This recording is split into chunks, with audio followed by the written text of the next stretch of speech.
out there, Facebook friends. Hi, guys. Welcome to the Tall and the Short of It with Betsy and Jenny. We are here today on our first non-kid day after school is out. Mm-hmm. Some of you I know are still there with children, and that's okay. But we're done. And now it's that time of year where teachers start to reflect, right? Oh, we're not doing any chatting? Okay. Oh, we can chat. Well, yeah, no, but you sure. just, no, I mean, No. well, now you've kind of, no, now it's pointless. Sorry, my segue ruined it. Well, you just like jumped right in. Usually we chat about what we've been doing. Oh, okay. And no, do we not? Yes, we do. Oh my gosh. I'm sorry. I'm You, all no, business still. she is still working. I am I not. know, I'm done. still working. Well, I'm not done because you can tell. Like, I'm here. And actually, we picked this because it was the more organized of my room. But yeah, I'm like, good Lord. We usually like, It's true. How was your day? What have we done? Blah, blah, blah. No, none of that. Jenny's like, let's go. By the way, like, yeah. Sorry. We've only been doing this how long? A long time now. Is it I like was just 9 months? I literally was just telling somebody the other day, this may be the most consistent thing I've ever done in my life. I think, well, you told me. Do we talk to other people? I don't know, sometimes. A little bit. Yeah. For sure. All right. Now we chatted a little bit. I feel a little better. We eased in. All right, so this is the time of year teachers reflect, which is our topic for today. So, what's going through your head right now? Well, reflecting is, I think it's typically, it's a very overwhelming, it's very overwhelming for people in general to reflect, especially for teachers, because it is such a personal job. I mean, it is everything we do, we take very personally, and so, and honestly too, we automatically, when we reflect, we go to the negative. You know, it's not, We are cruelest to ourselves. That is true. Cruelest. Oh, okay. I thought it was like cruel. Anyway. The most cruel. Okay, To thank you. ourselves, yes. Okay, I'm done being like, nope, I'm done. No, you're fine. Done being thinking too hard. Yeah. Oh. Did you not want to hear us? Oh, no. Sorry. No, now we're recording. We're live on Facebook if you want to join Shelly. Come on. You want to come read that, everybody here? Who are you reading to? Well, we're talking Our fans. Our fans. I don't know. These Do you are call our- them fans? Our Yeah. friends. Who's your friend? We, There are yeah, fans. teachers and people that know us. My book. Yes. Oh, I'm this is Shelly. She was reading. She's our secretary. Yeah. Yeah. How are Say you? hi. Yeah. Hi. Have you That's never right. seen our tall and short of it? Oh my What? gosh. You have to get on Facebook We do and it look every up the week. tall and the short of it. Tall and short. Tall and short I of it. heard I'm you tall talk about it. and Yeah, I'm she's short. short. We talk. Tall and short. Yeah, but the tall and short of it, we talk about education topics Every this week. You This guys week. would be good at talking Yeah. about that. Yeah. All right, ladies. Hi, Shelly. my summer book ready to go. Awesome. That was awesome. Yes. Love it. We did not know we were going to have a guest today. That was That fantastic. is awesome, spontaneous And you know what? guest. It's also the very first time I've never put. I thought I don't need to put them. I know, We're yeah. in a meeting thing. Yeah, Wow. we do normally put that on the door. Yeah, I have a thing that says meeting in progress. Yeah, and so people don't because come the in. custodians come in after school and. You know, he doesn't, when I Uh-huh. put that up, they're all gone. So, Yeah. well, I mean, for the day. For so, sure. All right. So, yes, we can be very negative and we focus on the negative, what we didn't do well. And if our students have struggled, we take that. I mean, obviously, it's our job to help them not struggle, but that's just something we carry with us. And I remember thinking as a teacher, you know, was there more I could have done? Could I have done something different to make this kid more successful, or to make this particular unit more successful, or to make them grow more than they did? I mean, it's very personal to teachers. It's very much, you know, where did I don't mess up, or where did I fall short? And Yeah. and that's not how we should start reflection, for sure. So that is definitely one of the things I think that it is very, we just go there. So, and it's rare that we look at, okay, what worked, what was I good at this year? What went well? What, Right. you know, what was something I was very strong in, and What were my successes? What are those things that I want to be sure I do again? yes. And what are those things that where I felt that synergy in my class? You know, sometimes we forget about those pieces when we do the reflection. So those reflections are important. Well, and sorry, I'm looking. Okay. And I think too, that's why I was looking to see, well, you said share it with a friend, holds you accountable, but I said too, like, obviously you reflect on your own. I mean, I think we all as teachers reflect. I reflect every day on my drive home. I have a half hour. So, you know, lots of time to do that. But we also reflect a lot together, and just talking things through. And I think that that's important because, Yeah, a very typical conversation between the two of us is her telling me about a situation and completely working it out in her head and then saying, okay, I just needed to say all that out loud. I really didn't need you. yeah. And that's okay. Well, and actually I was thinking, I'm the queen of automatically going to the negative. And when I'm telling her about what's going on, what's happening, I am focusing on that, and she's listening and hearing the good parts, the positive, and she will, because like I said, that's where I think it's good to reflect. It is good to reflect on your own, because there are things in your classroom that nobody else knows what's happening and what's going on. But I reflect a lot with my paras in my room. Who's watching out there? Make a comment. And then, but also with someone that understands. Yes. Because it's hard to reflect sometimes with people that aren't teachers, because it's a different world. So Yeah, they don't get the environment. and as much. they can help you pick out what went well. Exactly. Because you would and look at it like you would do with your kids. You would never accept, like if you ask them, how do you think this went? You would never accept all negative comments. Right. You would probably either make it even, or like if you're going to give me, you have to give me as many positives as you're giving me negatives or something like that. Kind of treat yourself that same way. Absolutely. You have to be kind to you, for sure. So I was thinking about, like, you do want to then ask yourself, what was my biggest hurdle? Because if you dwell on all the negatives you can come up with, you can probably write down those for days, because that's easy for us all to do about ourselves. But thinking about what your biggest hurdle was to help you focus and execute on that then the next year. So, whether it was classroom management, an issue there, or whether it was, I just really felt like I needed to do more pre-assessment, or what was that biggest thing that you think will give you the most bang for your buck if you solve that one problem? Well, and here's something, like, as we were preparing for this, and I was kind of laughed, like, oh, mine, and I was struggling, but what I kind of did was piece together what maybe took up more of my time than I would have liked on a daily basis, but they all fell under, I could then take that, and it fell under kind of a bigger umbrella. Because my response, I would have had a hard time just picking one, and then when I kind of pieced the couple that came automatically to mind, it fell under. Sure. And then there I see, this is what my biggest hurdle was. So whatever that may be, it needs to be something you can create a plan for, because that way you're going to get the best return on investment, I guess is the right way to put that. If you're going to invest your time in fixing something, fix the big hurdle. That way it's probably going to just, in essence, fix a lot of other things. Yeah.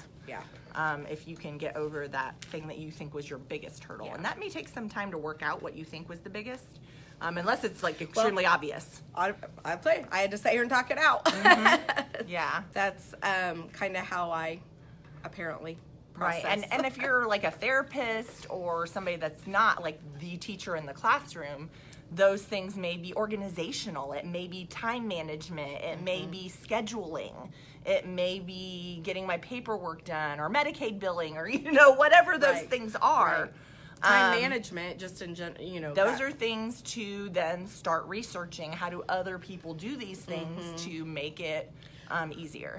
Well, and well, never mind. We'll talk about it here in a minute.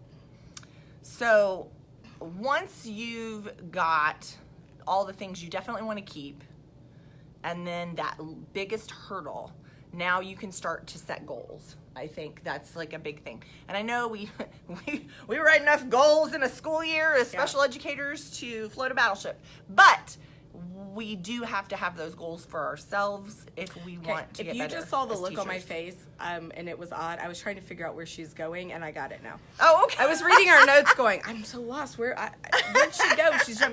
I'm on track now. Okay. Oh. So they're probably watching me and seeing my face going, oh, I'm trying to read and be like, I'm lost. Okay. So I kind of did my internet research a little bit before we decided to do this, to figure out like what are 4 areas, if we were going to write down 4 goals for ourselves as teachers or educators in general for next year. You know, what could that look like? So goal number 1 would be on one goal for changing either your culture, climate, or environment of your classroom. So whatever of those 3 things is most jumps out at you the most about your own classroom. So it could be the culture of your classroom. Do you feel like you create a safe culture, or where kids can share and take risks and, you know, all that kind of stuff? Or maybe the climate of the classroom, as far as like, do kids feel like they can be independent? Are materials where they can get them? Are they, you know, are you having to intervene too much? And then that also kind of goes in with environment. Do you need to do some physical rearranging? Is there, you know, a better way to organize things? And I don't know if I know you had written a comment on our post. So I know one of the things Betsy's been doing is thinking about the physical ways to change her classroom for next year. So I don't know if you wanted to share that. Oh, well, I have a large teacher desk. It's a L-shaped, or which I got years ago because I was doing more paperwork than I am actually now, and it just takes up so much space. And then I actually have another teacher desk that, you know, kind of for my paras, and I'm getting rid of them. They take up a lot of space, and I like to use a lot of movement in my class, and you know, I would rather use that space to give us more movement and more space for that. We like to do a lot of working on our motor skills, and hey, we have dance parties a lot in my classroom. I think that's fabulous. And so, yeah, that's a big, actually, that's why we're faced this way. Because behind you is my desk, and it's a hot mess. Because, I mean, you have to clean it all, and you still have to find, there are things that are part of my desk and in my desk that are important. But I have found I don't do a lot of paperwork at school anymore. I just don't have, it's hard for me to justify taking that time. I don't want to take that time away from my kids. And honestly, if I do, it can't be in this classroom because I am too distracted. So, and it just, and I have tables that I work with the kids at and stuff, and that's just, you know, that's what we'll do. And I'm not the first, there's others in my building that have done it. And I also look at it as a barrier between me and my kids. And not that my kids could never come. I mean, trust me, there's no personal space in my classroom. None. She can tell you. Yeah. But it just, I felt it as a, you know, when I moved to my desk, it just kind of felt like I wasn't kind of removing myself from my being a part of my classroom, part of my kids. That makes sense. So there's a lot of reasons, and it's overwhelming, but it'll be, the kid, and I was gonna say, I'll get some of the same kids back next year, and they don't know. I mean, it's not like I didn't say anything, but yeah, it'll be. So that first goal then being change your culture, climate, or class or environment of your classroom. Then the second goal could be for instruction. So as I'm thinking back, when I was teaching, every year I always thought about like the order of how I taught things. or did I want to spend more time on one particular thing than others, or did I want to, because we read novels in my class, so did I want to stick with those novels or did I want to make a change? And what skills, why would I make that change? Like how would that benefit my students to make that change? So something instructional, that maybe even a new technique you want to try, or a method, or if you've never done writing workshop and you want to try writing curriculum, or a whole new curriculum. I'm excited though. Yes. So those are some, find that one goal for yourself for instruction. And then third, I'm gonna let you talk about this next one, because we've been debating this for a long time now on how it's personal. So personal growth, yeah. How you, I'm sorry. Do you know what I'm like? Behind us with the door closed is my refrigerator, and I'm defrosting it, and it keeps water's dripping. I have something under there catching it. I don't know if you guys can hear it. Yeah, I don't know, but if you can, it sounds like something's going to the behind bathroom this back door there. right here, but it's like, oh, I'll close the doors. And no, I just heard it big time, so it's right there. That's funny. Oh my good golly. One goal for personal growth. Go. Taking my medicine daily. No. Because I didn't today. We'll talk about that sometime. But am I supposed to say my personal growth? No, I'm just saying we've been talking a lot about self-care. Oh, okay. Well, yeah, sorry. I didn't put those two together. Like your own personal keeping you. Guys, can you tell I'm it's the end of the year. Oh, yes. What we were talking about, she mentioned self-care as we were prepping for this, and I just said I struggle with that because a lot of the things that they suggest are not like really, well, I think I've gone too long is what I said without, so I'm kind of like, maybe it's going to take longer to build that back into your routine. Right. But also it's like, I'm also not patient and want instant gratitude. I want it. But yeah, I think it's hard to, we're all busy. We all have things going on and stuff. And so I think it's, and I'll be honest too, like when you read and see what the, experts, I don't know, when you Google it, what they say is good for what self-care kind of is for teachers in general, whether you, like in my mind, I'm going to teaching children who are products of, some of them products of trauma, which every teacher has, but also like, okay, plenty of rest. Well, I kind of want to say you get what you get and you don't throw a fit, because it is what it is. And then exercising, eating healthy.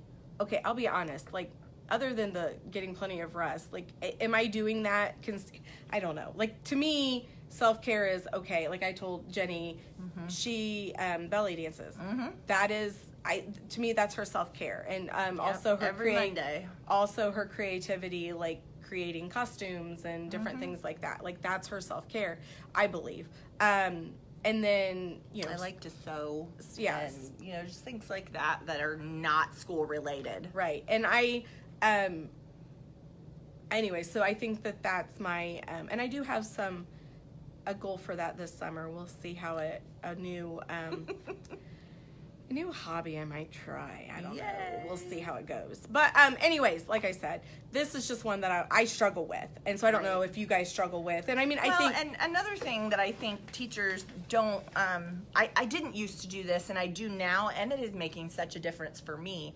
And that's just staying plugged into, like, really good podcasts or self-help type things. A lot of people out there have read the Girl Wash Your Face book or Girl Stop Apologizing, or those kinds of things that are really, self-help books, don't knock it unless you haven't tried it. Well, if they're really good. Else, I think it's good to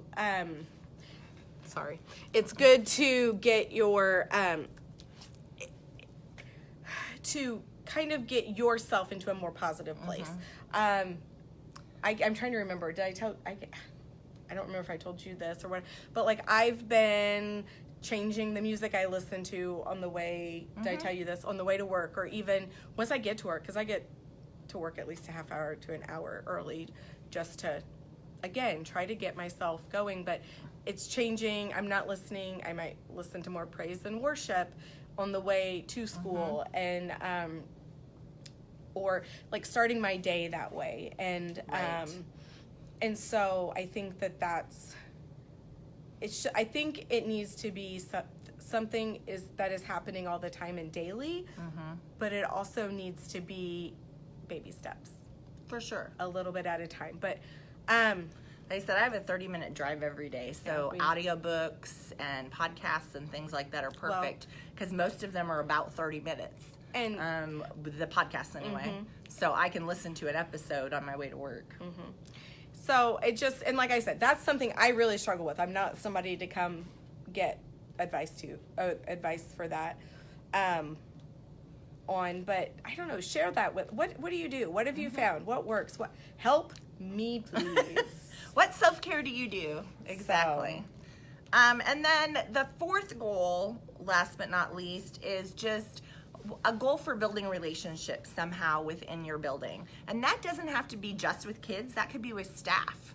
So it could be though with kids, like if you felt like, man, if I could have built a better relationship with this kid, maybe, you know, we'd have got farther or whatever. Or if you have that tough kid in your class that needs that extra attention, which almost all of us do, that's great, but maybe you're already good at that. And now you're like, I really need to build a better relationship with our speech therapist, or with our whoever, our principal even, or our, you know, special ed staff, or whoever in your building, and really find ways, you know, set a goal for how can I find ways to really connect with them better and use them as a resource. Well, and not even necessarily just in your building. I've shared, one of mine is we have a school resource officer, and he doesn't spend much time in our building unless, I mean, he's here if we need him, but he is needed in our buildings K through 2, so we don't use him. But I would like to work on that relationship and build that a little for next year. So think, or maybe, you know, if you teach something, like if you're when you taught English, okay, go talk to those. We taught middle school, or she taught middle school English. You talk to those and build a relationship with the grades above you. Well, and I never thought about that as a special ed teacher as much as I should have, probably, because when you're struggling to help a student learn English content or math content or science content or whatever, the experts in those fields probably have the best answers, but they just don't know it. So getting to know them and talking to them and be like, hey, I'm really struggling teaching this kid this, and say, you know, how do you teach it? That is huge for building relationships with other teachers, showing that you know, want to know what they're, I mean, maybe it's a way you didn't think of it. So, well, and like for me, I'm the life skills teacher in the classroom, so I mean, I have relationships outside, but for me to kind of get like, what are you saying? Like, what would you like to see the kids I'm sending to you? Because there's one at the intermediate and there's one at the high school. So I need to work on building that relationship with both of those, both of those teachers. And they're not in, so things like that too. Sure, like I said, for sure. I think, yes, in your building, because you see them all the time, definitely. And so now we have these 4 goals that we've maybe come up with for next year. Hang on. Parents is another one. I think, you know, that's and I think we all have parents we do build a good relationship with, but sometimes you have also then those parents that you struggle to build a relationship with. Sure. And maybe coming up with ways to meet. Yeah, that could be part of that 4th goal too. Absolutely. So now you've got these 4 goals. My advice is write them down. And it doesn't have to be, like, it can be a journal or whatever, but you could also do it audio, you know, Google Keep or Evernote or some of those other apps where you could actually talk through your reflections and hold on to those. or you can take video or pictures of things that you want to remember to do and save those in those kinds of apps or in a, on a Google form or a Google document or whatever. You can write it down somehow, because then you're holding yourself accountable. And then also that other piece of share it with a friend. That's why I kind of think I would like doing it in a Google Doc, because then I could hit share and be like, Betsy, we're going to check in on this like every 9 weeks, and you're going to ask me how I'm doing on it. But here's the thing. Okay, when she says like, oh, in a Google Doc, okay, it's out of sight, out of mind. I don't think about it again. True. She has to remind me. So like when it's so funny how different we are. Oh, the lights went off. It won't see you. Hang on. We sat still too long. Normally she has her fan on and she's got these little streamers in front of it, so something's always moving. Okay. Oh my gosh, that was funny. Wow, and when you're short, you have Oh. to get really close. I like to put it on, I have like a Post-it, like electronic Post-it on my computer. When I open the computer, yeah, that's it's a right good there. idea. So if Almost like a vision board. I need to look at it, there's certain things that are always on it, such as if they're in kindergarten, what year will they graduate? Because I have to put it in the IEP in first grade, in second grade, because we have to do that, and I don't remember it. So that's always there. But I mean, I put things like that on those Post-its because I'm always like, oh, what's that over there? Is it something I have to do? And then so I need it right in front of me. Jenny remembers stuff and like, sometimes I do, but sometimes I print out something and I put it on my wall or I've got a whole wall of stuff tacked up there in my office. yeah, that still wouldn't work for me because it would be overwhelming, so I just wouldn't look at it. We are so different. We It are. is so crazy how different we are. It's complimentary. But I think it's good too for finding someone like that to reflect with, because For sure. well, right. hang on, we were just going to share. So Jenny, tell me one positive thing about what is something that went really well for you this year? Something that went really well for me this year. Oh, goodness. I feel like I spent a lot of time. We had some new administrators this year, and I feel like I spent a lot of time really trying to get to know them different than I have in the past. Like spending more time with, like I went to collaboration meetings that they had with their staff and just sat in on those, and I participated in a lot more building level stuff than I have in the past, usually because I was just so darn busy, but I prioritized and I made time to, like at our intermediate school, I went to every special ed collab meeting that I possibly could, like unless there was no way I could go. I tried to go to all of those meetings so that I could feel more of a part of their building level team. And I think that they felt they could talk to me more, and just building those relationships I think was a real success this year. I don't feel like I'm not welcome in that arena.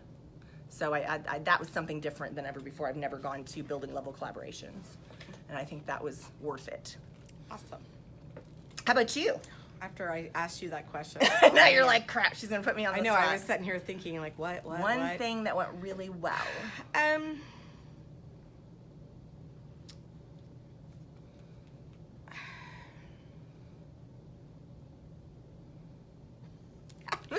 And it's not that it was like it didn't. I'm just trying to kind of. I can tell you one thing I think went really well in your classroom if you want me to. Okay. It's the language explosion that happened Oh. with so many of your kids. But I don't disagree with that, but I don't know what I did to. I will say I do feel like my kids this year, we were a family in this classroom.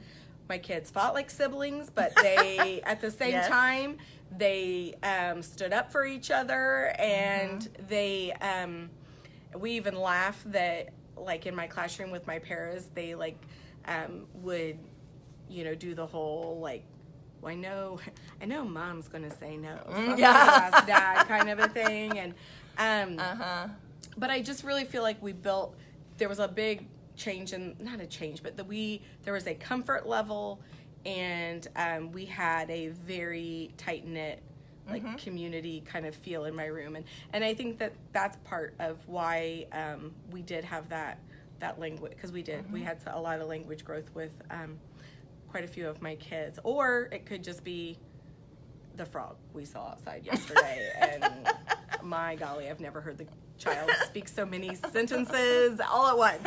So but no, I think that that's something, like I said, this year we don't get me wrong, oh my golly, my kids could fight, but it was a sibling kind of, you know, they get annoyed at each other, but if I ever threatened, I'd be like, if you guys can't get along, you're not gonna be able to play. You're not gonna be able to play together. And I mean, it was, yeah. I'm like, really? Because right now you're like acting like you can't stand each other. Exactly. So, that is, and like I said, I was gonna say too, I feel like I really worked hard on integrating movement more into my classroom. Yeah. In different activities, and that was really good. Working on those Lots of hands-on stuff. Yeah, gross and fine motor skills, and which could be part of the language burst too. So, like I said, I wasn't sitting here going, "Oh my goodness, nothing went well," but I was trying to find my umbrella to stick it all over. So. Exactly. All right. Well, we could share our biggest hurdles, but I think we've held you guys on here for long enough today. Yeah. Oh, it's only 3:30. I know. Well, we started earlier. No, you're fine. Yeah. It was, I think, right before 3 when we started. It's been a long. Yep. All right. Well, next month we were kind of throwing it around, debating what to do. I think we're gonna do some off-site kinds of things since we won't be at school every day. So we're gonna look at maybe visiting some different places, maybe looking at some teacher hacks to share with you guys over the summer. Some things like that, but we'll get that all straightened away this next week, and we'll get a graphic out to you soon about what June will look like. My request was, can we make this month fun? Yes, not fun. that Nothing heavy. Not that all fun stuff. Standardized testing. No, none of that. None of that. Besides, when we get to July, I'll get to talk about Washington, so we got to have a fun month in between, right? Did you see when I shared our live what I put? No, I didn't see that. Come watch our live. See which one of us is a big nerd? A big nerd, and which one of us is humoring her friend. That's fabulous. No, I didn't see that. And the lights are off. Okay. So that means it's time to go. Yep. All right, that's it for the tall and the short of it. Hey guys, come join the conversation. Bye. Bye.